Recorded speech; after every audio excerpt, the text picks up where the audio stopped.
नमस्कार। इलेक्ट्रोहोम्योपैथी के इस विशेष एपिसोड में देश के तिरंगे के गौरव के साथ आपके बीच हाजिर है। बहनों भाइयों, इलेक्ट्रोहोम्योपैथी के चाहने वालों, आने वाले अगले कुछ महीनों में इलेक्ट्रोहोम्योपैथी भी चिकित्सा की धारा में मुख्य धारा से अपने आप को जोड़ लेगी। अब आज हम चर्चा कर लेते हैं डिसयूरिया पर।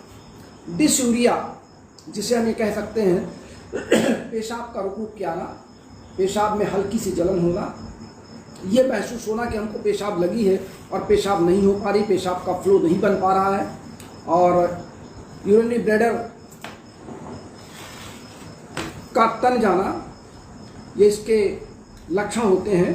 पेल्विस पार्ट में, हमारे कमर के आसपास, किडनी के क्षेत्र में और पेल्विस के पार्ट में असहनीय दर्द होना, अचानक दर्द उठना, चारों ओर दर्द घूमना। अब इसके पहला जो कारण होता है, पहला कारण यह है कि हमारे यूरिनरी ब्लैडर में, यूरेथ्रा में किसी भी प्रकार का इन्फेक्शन हो जाना। दूसरा, हम ये कह सकते हैं कि किडनी में स्टोन होना, या यूरिनरी ब्लैडर में स्टोन होना, या हमारे यूरेथ्रा में स्टोन का होना, या इन्फेक्शन इतना ज़्यादा है कि वो स्टोन तो नहीं है, लेकिन इन्फेक्शन इतना ज़्यादा है कि वह यूरेथ्रा के पूरे जो पैसेज है उस पैसेज को ब्लॉक कर दिया है। तो ये सारे कारण हो सकते हैं कि डिसयूरिया अर्थात यूरिन का कम निकल पाना, पेशाब का रुक के आना, या पेशाब में जिसको अवरोध आप कह सकते हैं। पुरुषों में अगर उम्र 50-55 साल के आसपास है तो प्रोस्टेट ग्लैंड का बढ़ जाना। प्रोस्टेट ग्लैंड अगर बढ़ता है तो यूरेथ्रा पर वो दाब डालता है, यूरिनरी ब्लैडर पर प्रेशर देता है। महिलाएं अगर गर्भवती हैं तो उनके यूरिनरी ब्लैडर पर प्रेशर पड़ता है।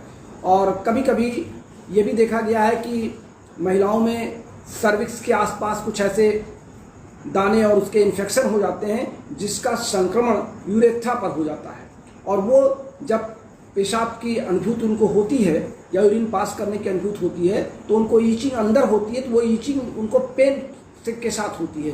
इस नाते यहाँ पर भी डिसयूरिया के चांसेस हो जाते हैं।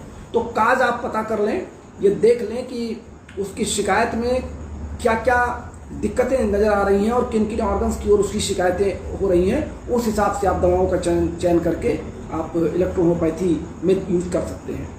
मैंने आपसे अपने सभी एपिसोड में इस बात का आगाह किया है कि हमारी प्रैक्टिस ऑफ मेडिसिन में लिखी गई जो फार्मूले हैं वो एक औसत फार्मूले हैं, न कि वो आपके डिस्पेंसरी पे आने वाले उस रोग के हर रोगियों के लिए फार्मूले हैं।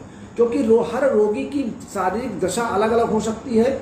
उसकी शिकायत एक मूत्राशय में पथरी होना, या यूरिनरी ब्लैडर में स्टोन होना, यूरिन का रुक के आना, या यूरिन में अवरोध होना, या डिसयूरिया होना। ये डिसयूरिया के कारण अगर आपके पेशेंट 10 आए हैं तो 10 पेशेंट की अलग अलग कंप्लेंट के कारण डिसयूरिया हो सकती है। इस नाते आपको बुक तो एक मदद करती है, आप उसके आसपास एक आध अंगों की दवाओं का हेर फेर करके आप अपने निजी अनुभव से उसको ठीक कर सकते हैं। अब आइए हम चर्चा कर लेते हैं कि ऐसी दशा में जब डिसयूरिया हो रहा तो हम क्या करें। रोगी को सबसे पहले तो आप ल्यूक वाटर और कोल्ड वाटर दोनों का प्रयोग अल्टरनेट कराइए। और दूसरी व्यवस्था यह है कि उसके यूरेथ्रा पार्ट पर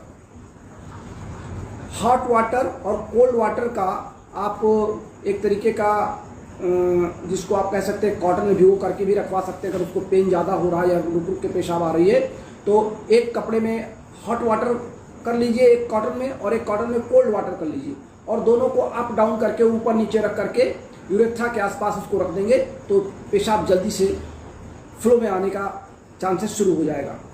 जहाँ तक दवाओं की बात है, इलेक्ट्रोहोम्योपैथी के रूप में आपको पता है कि C17 यूरिनरी ब्लैडर से यूरिन को पास करने की सबसे सर्वोत्तम औषधि है इलेक्ट्रोहोम्योपैथी में।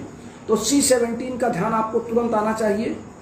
S6 और C6 का ध्यान आपको तुरंत आना चाहिए। दोनों किडनी की दवाएं हैं, क्योंकि किडनी से ही यूरिन बन के नीचे की ओर आ रहा है यूरिनरी ब्लैडर में।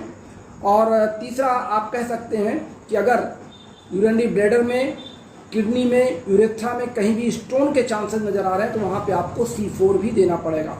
C4 के साथ आपको RE भी देना पड़ेगा, जिससे कि वो टूट करके आगे निकलने के चांसेस उसके बढ़ जाएं।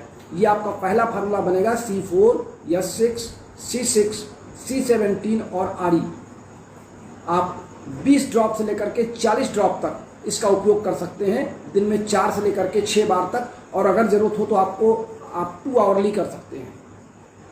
CNS और WE ये दूसरा फार्मूला बनेगा, जिसको आप सुबह दोपहर शाम 3 बार रोगी को दे सकते हैं। रोगी के पानी पीने की मात्रा दिन में 5 से 6 लीटर तक बिना प्यास के होनी चाहिए, नहीं रोगी को पानी पीना ही पीना है।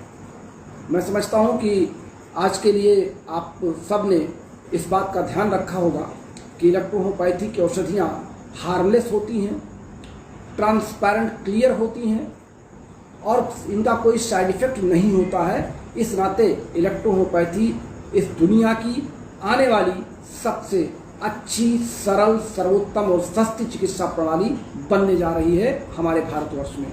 आज का क्लास बस यहीं तक, और इलेक्ट्रोहोम्योपैथी का दीपक जलाए रखिए। आपका प्यारा दोस्त डॉक्टर श्रीवास्तव आपसे इजाजत लेता है। फिर मिलेंगे अपने निर्धारित कार्यक्रम में, तब तक के लिए नमस्कार।